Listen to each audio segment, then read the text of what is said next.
الانت یادگاری داریم. نه تو هر جمعی بودیم نه کسی رو داریم. قشنگ میشه آخر دسته ما که تو رو همه وایسیم بگیم ما ادامه داریم. آره ما ادامه داریم فقط دوره هم. تو شبیه منی یا شبیه خودتم.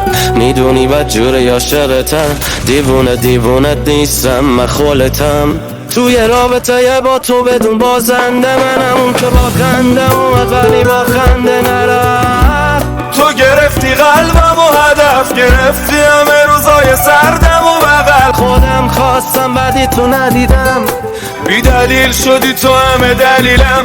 با اینکه من شدم باعث پروازت ولی خودم یادم رفت پریدن. اصلا ببخشید بعضی وقتا بد حرف میزنم. تو به دل نگیری اگه هر حرفی زدم، ولی برگردم عقب میگم شرمندم، فقط عصبی بودم حرف رفتم.